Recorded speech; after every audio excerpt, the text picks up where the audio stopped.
Right now at 9, a fatal crash in southwest Joplin shuts down a portion of Coyote Drive.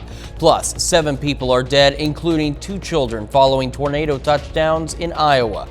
And we're heading to sausage making days at the Miners Hall Museum in Franklin. The KOAM News at 9 starts right now.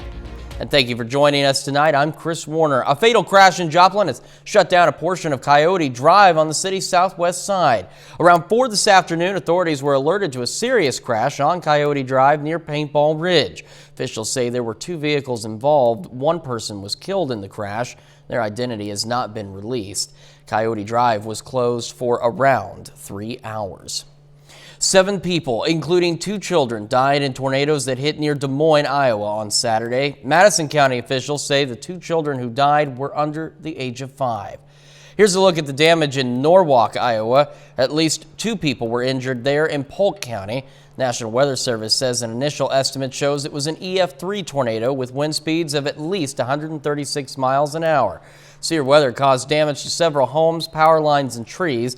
Iowa Governor Kim Reynolds issued a disaster proclamation for Madison County. The proclamation allows state resources to be used for response and recovery efforts. And most of Madison County's damage stretched along one gravel road, where Eric Hansen with our affiliate KCCI in Des Moines found stories of destruction, heartache, and gratefulness. 3 miles south of Winterset, the tornado tore a path right down Carver Road, home to dozens of acreages that all got hit around 4:30 Saturday afternoon. 12 hours later, before Sunday's sunrise, the scope of the destruction was still hidden in darkness. A sink 50 feet from its house sat frozen, just like the water droplet that hung from it. The 1-story home was wiped clean off its foundation, exposing the basement where a mother and daughter rode out the storm. Within minutes of the sun creeping over the mangled horizon, skid loaders were rolling up and down Carver Road. Inside the white one, a farmer. Yeah.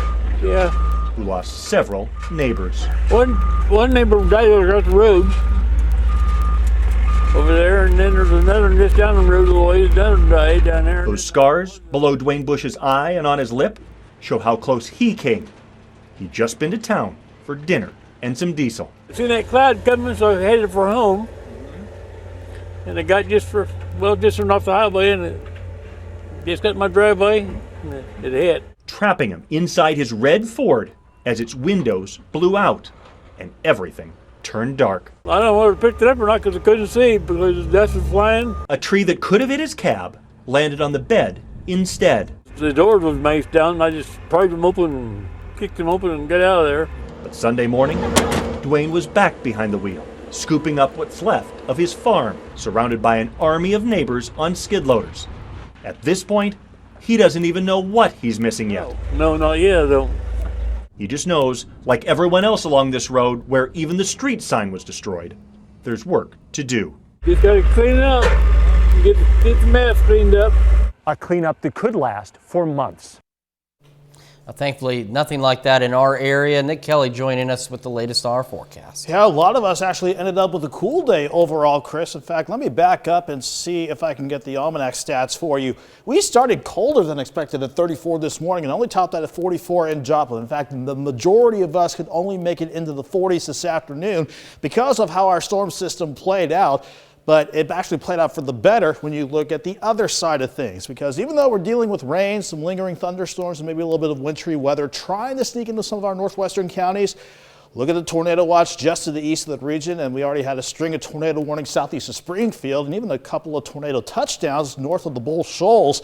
But this overall storm system, it is beginning to work across the central parts of Arkansas, and we are going to get the chance to dry out as we go through the rest of the night. But as temperatures start to take a tumble before the moisture clears out, can't rule out a few more rain showers, maybe a little bit of snow trying to mix in just for a few spots. But we will see some partly sunny skies return tomorrow, and at least we'll go back into the lower 40s, Chris. We'll see how the rest of the week's shaping up here in a bit. All right, Nick, thank you. The Miners Hall Museum in Franklin was the place to be today for a special program. Sausage Making Days was held this afternoon, presented by Rudy and Charlene Widmar. Sausage making was about more than putting food on the table. They say it was a time for fellowship, friendship, drinking beer, playing cards, and a whole lot more. What we love about hosting these programs is that you get people here, and especially now that people have been home for so long, people are excited to get out, see other people that they know, learn something new, and we love them to come see the new exhibits in our museum. The permanent collection changes, but not as often as our quarterly exhibits do. The program was presented in conjunction with the quarterly exhibit, Who's Behind the Apron? And we take this time now to honor one of our many four-state heroes. Ian Whitehill is currently serving with the Army in Iraq and has been since 2009. His hometown, Joplin. We're proud to recognize Ian Whitehill, tonight's four-state hero. And remember, learn more about other heroes and nominate one of your own. You can do that at any time at KOAMnewsnow.com. Later on the news at 9, higher gas prices could be taking a toll on the tobacco industry. We'll tell you how. Enjoy the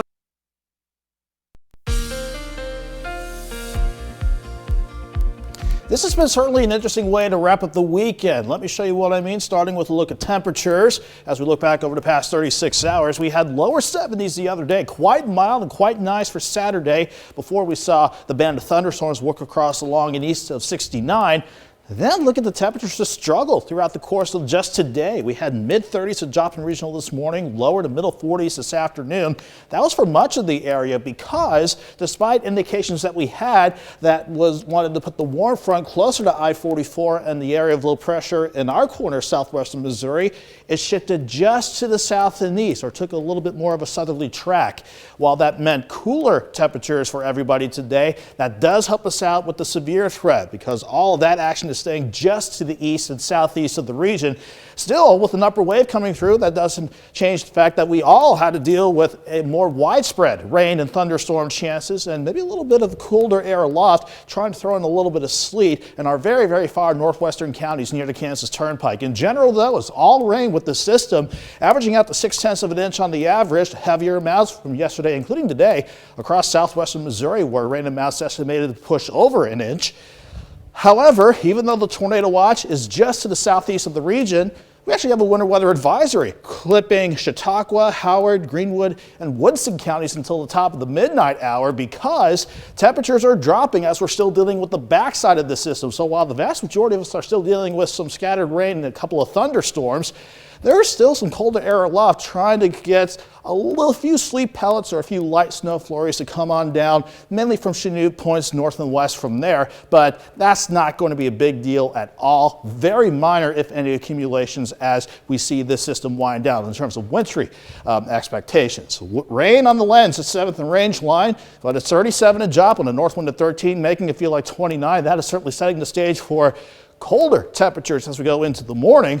In fact, we had our very far southeastern counties. Those are the only areas that went into the 50s to near 60 this afternoon. Everybody else had to make do with temperatures in the lower to middle 40s during the afternoon, but now we're seeing everybody take a tumble into the 30s. So let's see where we go from here on out. We're going to see the bulk of the system wind on down once we get after 10 o'clock, but on the backside of the system, I would not be surprised if a few of our northern counties had to deal with maybe a few quick rain showers, maybe a little snow trying to mix in, but again, no accumulation expected. This is not going to be a big impact for the morning drive, but mostly cloudy skies, and thankfully we'll go partly sunny. That's what we're expecting as we go into tomorrow afternoon, but that northerly wind sticking around means it's going to stay rather cool. 30 in the morning, 38 by noon.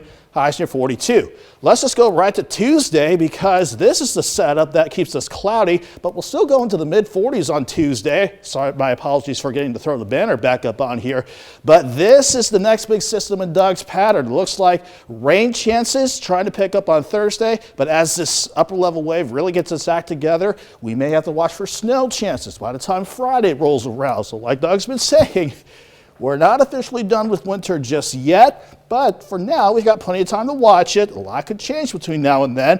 In the meantime, 42 tomorrow, 47 Tuesday, mid-50s on Wednesday. We'll go from 58 to 33 to give us potential rain to snow situation by the start of next weekend, Chris. But look at by Sunday, not only back near 58, we're going to spring forward to get more daylight during the evening. It's a nice day, but that's some bad news for those of us who are going to lose an hour of sleep on that day. Well, I think a lot of people will appreciate that extra hour of daylight in the evening. That's true. They're going to love that. Absolutely. Nick, thank you so much. Up next, gas prices surged to the highest level since 2008 today. Plus, the U.S. dollar gaining strength in the markets. Nominate your four-state hero On Fox. Welcome back. Higher gas prices may have you smoking mad, and if you're a smoker, you may end up smoking less. While the Russia-Ukraine war drives crude oil prices and gas higher, smokers will buy fewer cigarettes. According to a Barclays report, higher gas prices may mean fewer impulse purchases of cigarettes where people buy gas. One Barclays analyst says for every 1% rise in oil prices, cigarette sales will drop 1/10%. According to the analysis, the U.S.'s cigarette volume will fall by 5%, making cigarette prices increase 7% in the fiscal year of 2022. And gas prices surged to the highest level since 2008 today. The national average for a gallon of gas hit $4, according to the AAA, which is the highest since 2008. Andy Lippo, president of Lippo Oil Associates, said the next stop for the national average is $4.50 a gallon. Gasoline prices surged to the highest level since 2008 again as crude oil supply fears stemming from Russia's war on Ukraine increased the impact on consumers at the pump. National average again reaching $4 a gallon. This is not adjusted for inflation compared to 2008. In some places, consumers are paying much more. California's average is now $5.28 a gallon. Jump in prices follow a surge in the price of oil during this war. Underlying cost of oil accounts for more than 50% of the cost of gas that consumers put in their cars, and U.S. oil is trading at levels not seen since 2008. The dollar is now at its highest level in 2 years. Analysts say that's because Russia's war on Ukraine is creating concern about the worldwide economy and the financial markets. The U.S. dollar serves as the backbone of the global economy. During times of economic uncertainty, investors tend to stock up. The downside, a stronger dollar can bring down profits for companies that do business abroad, and the dollar's strength may harm developing economies, which often service their debt in dollars. PayPal suspended financial services in Russia, citing its war against Ukraine. The online money payment transfer system said it felt it necessary to suspend payments inside Russia. PayPal said its other money service, Zoom, was also halting operations there. The company said it would continue some customer disbursements for a period of time to comply with local laws. The move by PayPal follows other pullouts by financial services, as we're going to hear about, with MasterCard and Visa, as well as major tech companies that are withdrawing.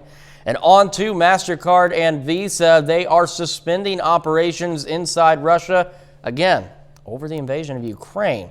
They say they're going to cease allowing their credit and debit cards to be used inside Russia for financial transactions. After a private video call with Ukrainian President Volodymyr Zelensky, the two companies made their decisions within minutes of each other. Cards won't be usable through Russian banks or in commercial dealings. Russian business transactions accounted for about 4% of revenue for both companies in 2021. And on to the tech side, Samsung is suspending product shipments to Russia over the Ukraine invasion. That's according to a new report. The pause includes all of Samsung's range of products. A Bloomberg News report says the company, headquartered in South Korea, will halt electronic shipments to Russia. Samsung's decision Friday came after Ukraine's Vice Prime Minister Mikhailo Fedorov urged the ceasing of their product shipments. They also say the business will donate $6 million, including $1 million worth of electronic products, to humanitarian efforts in Ukraine. Still ahead, a recent study on anxiety among college students explains their likelihood of succeeding academically and socially. With over 120... A recent study on anxiety among college students is explaining their likelihood of succeeding academically and socially.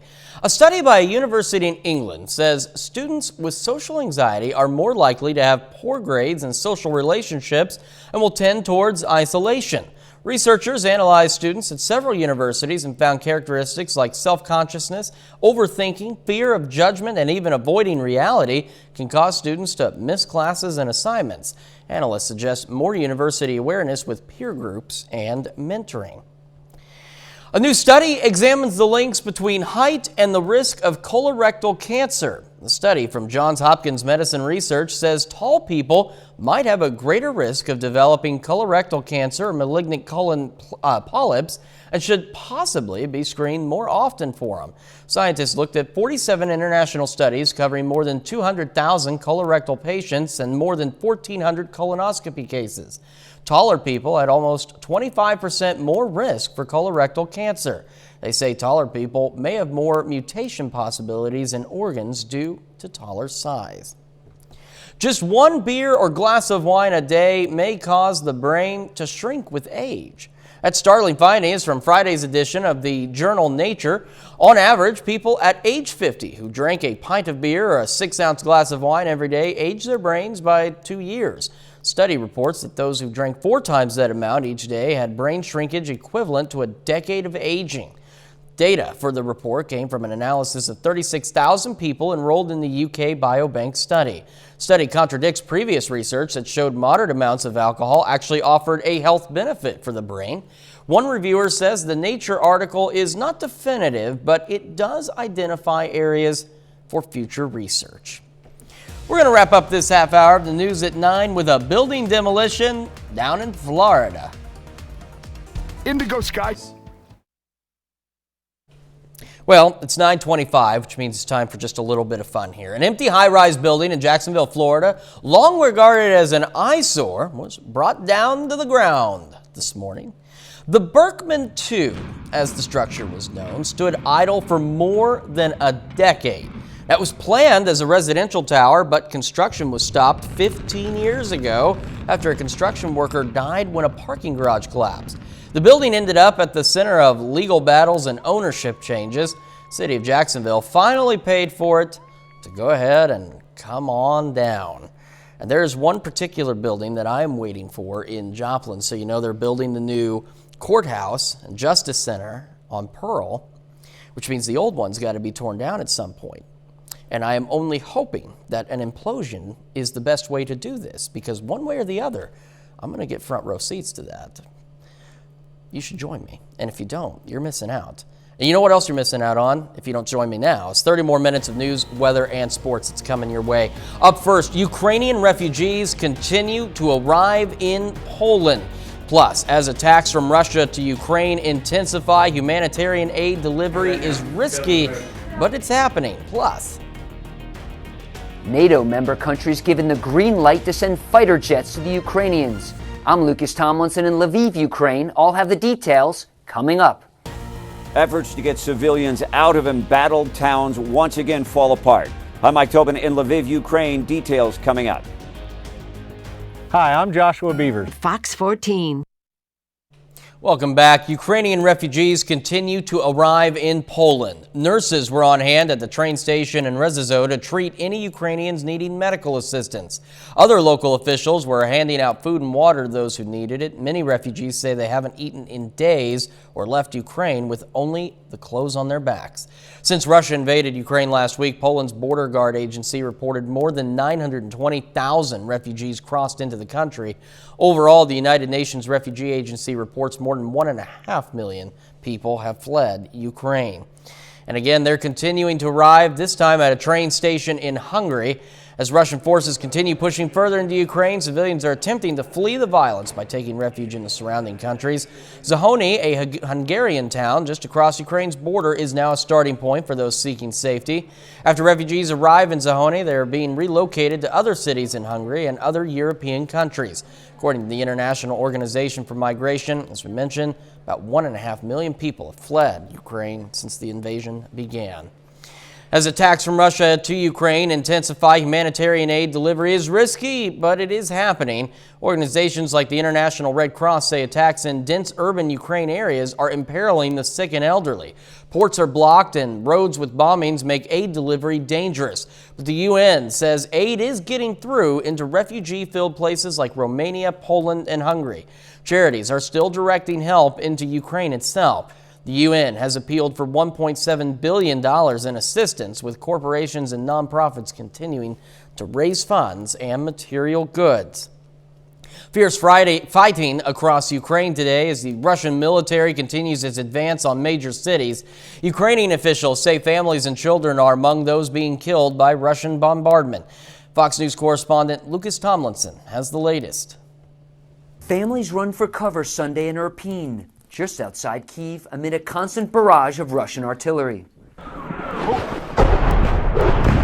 The city, one of several across Ukraine where efforts are underway to get civilians out of harm's way.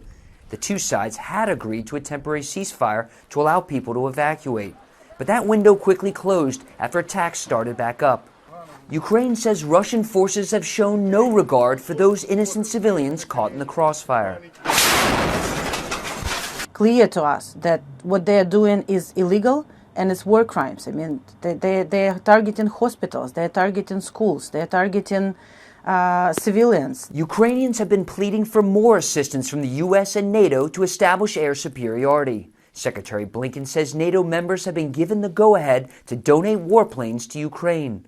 It's a workaround that avoids directly imposing a no-fly zone over the country, which would risk escalating the conflict. In fact, we're talking with our Polish friends right now about what we might be able to do to backfill their needs if, in fact, they choose to provide these fighter jets to the Ukrainians. Within Russia, the war and the resulting economic sanctions putting a strain on the Russian people.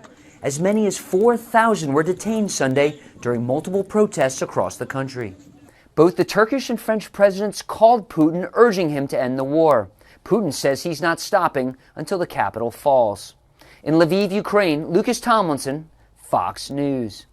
Russian forces continue to bombard Kyiv and other major cities as they advance deeper into Ukraine. Ukraine's president is once again calling for NATO to get involved in the conflict to help put an end to what's been a catastrophic number of civilian casualties. Fox News senior correspondent Mike Tobin has the latest. Russia's invasion of Ukraine entering its 11th day on Sunday has so far been met with fierce resistance. But Russian President Vladimir Putin says everything is going according to plan and the fighting will not stop until the people of Kiev lay down their arms and surrender. If they continue to do what they're doing, they are calling into question the future of Ukrainian statehood. And if this happens, it will be entirely on their conscience. A second push to get citizens out of the port city of Mariupol fell apart after Russian attacks interrupted efforts to create a humanitarian corridor agreed upon as part of a temporary ceasefire.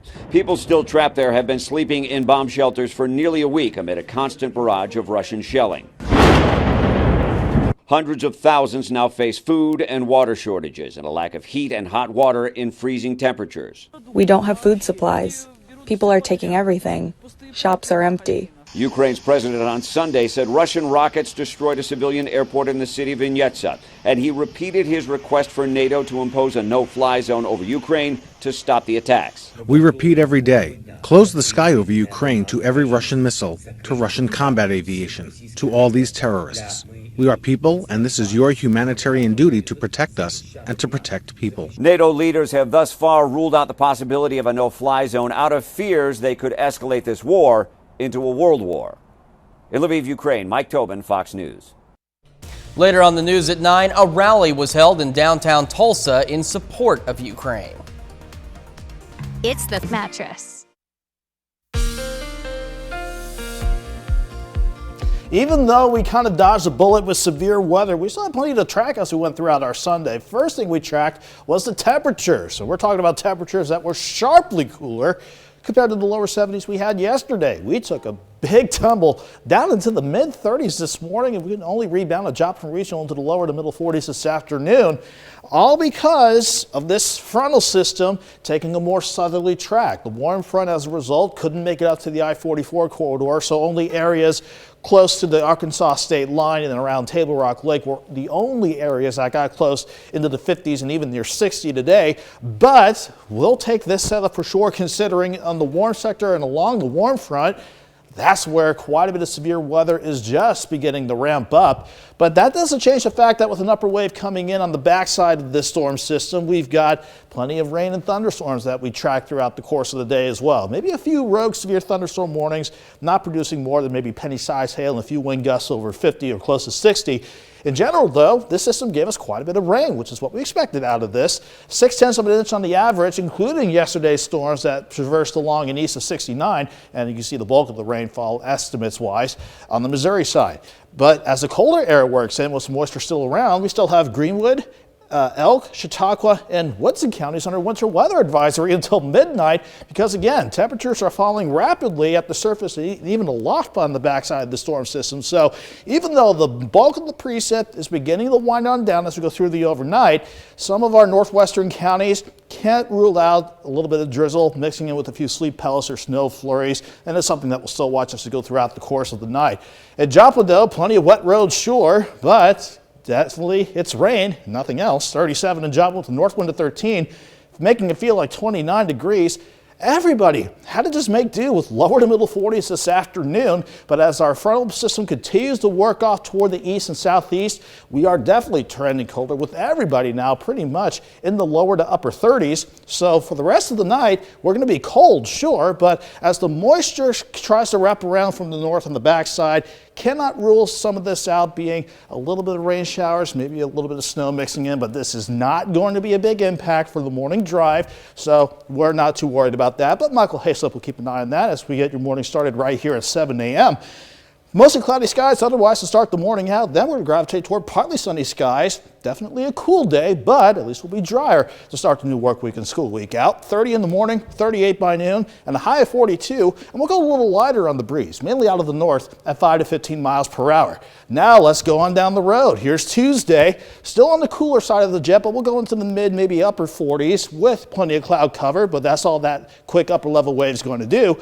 Back into the 50s on Wednesday, but here comes the next wave in Doug's pattern. It could bring us a few showers late Thursday, but let's keep an eye on Thursday night and going into Friday. Depending on how the system tracks, that could maybe give us a little bit of snow that we'll have to watch closely by Friday, and then we'll dry out for the rest of the coming weekend. Temperature-wise, let's go 42 tomorrow, 47 on Tuesday, mid-50s Wednesday, upper 50s on Thursday. Back into the chill Friday and Saturday, Chris, but as we spring forward on Sunday, we'll certainly spring up with temperatures with highs back to 58. Yeah, the forecast isn't looking all that bad. I mean, all things considered, we're getting a little closer to spring, and I know there's still going to be that little bout of winter here and there. But we're all going to be closer for sure to the extra hour of daylight in the evening. Yeah, I'm looking forward to that. I'm looking forward to it too. Nick, thank you so much. Coming up in sports, 7 local Kansas teams have qualified for the state tournament. Plus, Missouri Southern has a chance to bring home the program's first conference tournament championship since 1996. Danny Terzer joins us with the details next. After a lovely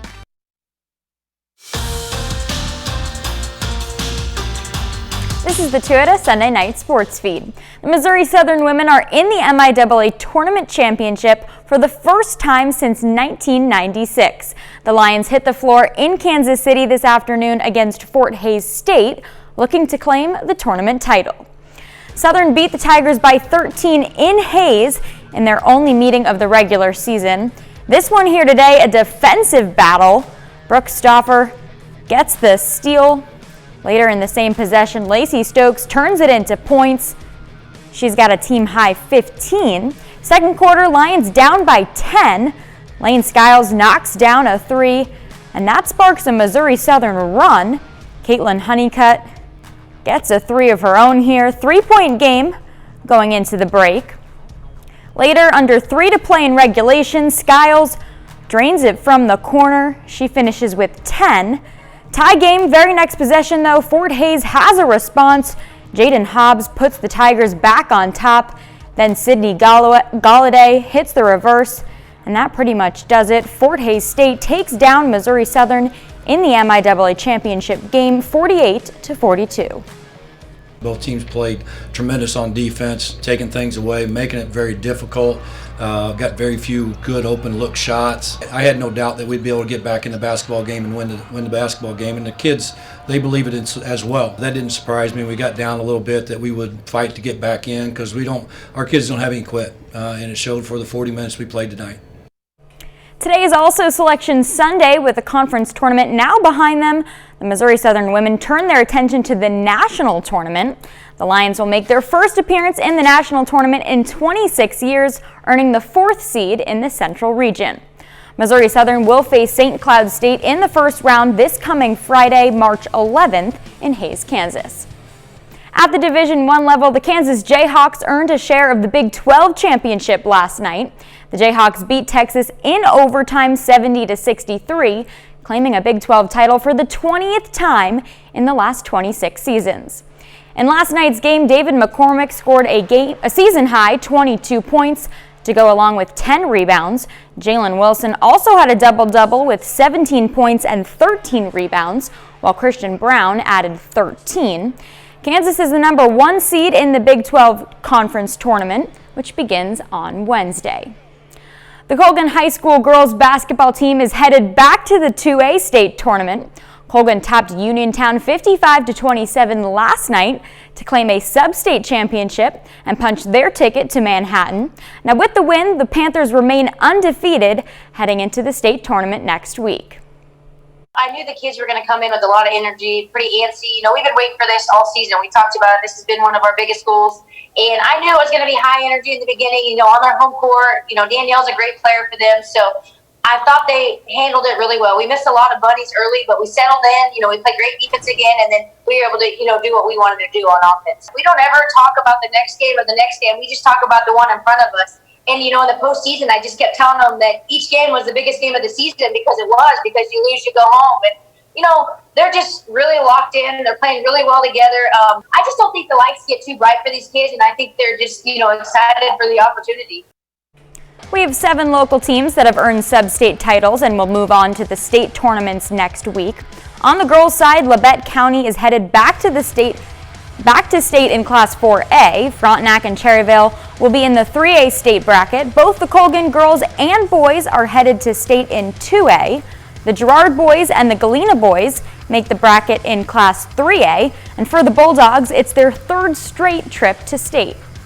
On the Missouri side, the El Dorado Springs girls are moving on to the state semifinals. El Dorado Springs beat East Buchanan 55-24 in the state quarterfinals on Saturday. The Bulldogs are now 27-3 this season. They will face Stratford in the Class 3 semifinals on Thursday in Springfield.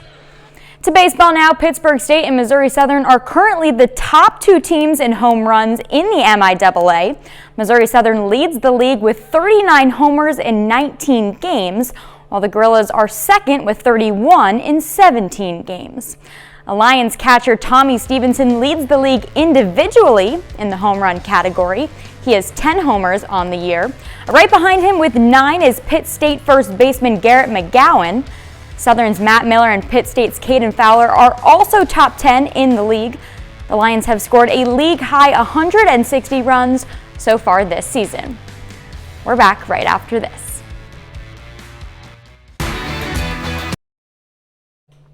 A rally was held in downtown Tulsa in support for Ukraine, but organizers weren't just looking for sign holding and flag flying. They're looking for Tulsans to take action. Abigail Dye reports.